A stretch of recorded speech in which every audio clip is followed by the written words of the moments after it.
He's got more snack than he's got back. It's snack time. Have you guys ever sung in a school choir? Come on. Admit that you have. I know you have. I know you. You sung in a school choir. Okay, what grade was it? I personally sang in the choir in the 5th and 6th grade. We had the most beautiful choir. In charge was Mrs. Riddle, and she was such a good-hearted woman, people. You know the kind of choir teacher I'm talking about.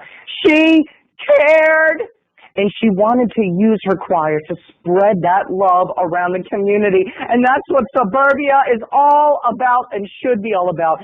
And, of course, being a good Christian Baptist boy in the church and a minister of my youth group, I was so happy to be in the school choir and be part of Mrs. Riddle's vision of love. Anyway, so Mrs. Riddle said, okay, guys, it's very exciting. We're going to go and sing at nursing homes for the Christmas holiday season. We're going to make those old people feel really good. And guess what? When you guys grow up and get old and wrinkled and alone, somebody might sing for you and make your day just a little bit brighter, like you're going to do for somebody else. That's right, kids. That's right. So we were also excited. We put on our big, goofy outfits, our tie, and our big shirt that didn't fit, my dress shirt that didn't fit for choir, but that's okay because I was there not to look good. I wasn't trying to be little Ricky Martin. No, I was trying to be a good boy. And I started to sing, and we started to sing, "Deck us with bells of holly, la la la la la la la." And out of the blue, this woman, this old lady, in the front row, sitting in her wheelchair, was full of vigor and life, people. Piss and salt. The woman still had sexual urges. That's right, I know what you're saying yourself right now. Snackboy, ooh, an old woman in the nursing home having sexual urges. Well, that is the most disgusting thing I've ever heard. Didn't you guys see Cocoon? Come on, old people have life too. Anyway, she looks at me in the middle of our silent night, holy night, and she puts out a bony finger and she points right at me, and she embarrasses me so bad. I was so shy at the time, and she said, "That one right there, so cute." And all the kids, even though they were still singing, they were giggling and they were laughing. Oh, you know how it is when you're that age. Kids are cruel and mean. And they're like, silent. And I hear someone whisper, "Ooh, crush." In the back row, "Ooh, crush." I hated that. "Ooh, crush." "Ooh, psych." So anyway, we're all singing, and I know what's going to happen. For the rest of the school year, there's going to be horrible nicknames thrown around. The song ends, and she claps her hands. "I like that little blonde boy. He's a cutie."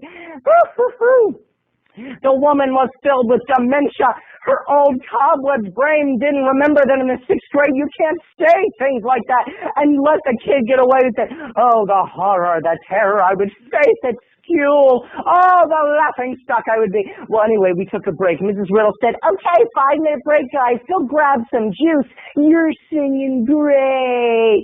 So I went to get juice, and all the other kids were whipping out their money. That's right. They were whipping out the money their mothers had given them, and they were betting. They were placing bets on me. "Okay, Terry, here's what's up. If you kiss her on the mouth and give her tongue, we are going to give you all the money in the pot." This was not fair, people.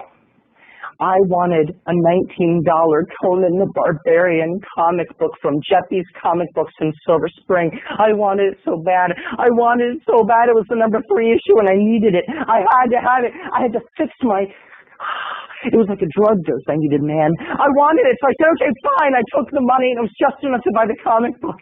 And I had to kiss her, so I walked over across the room, and there she was, and she put out her arms to give me a hug. She knew. And I went and got in her lap, and I started to try to give her a kiss on the cheek, and she grabbed the back of my head, and she started to slip her tongue down my throat. And to this day, almost 20 years later, like 18, 19 years later, I can remember what her breath tasted like. Are you ready?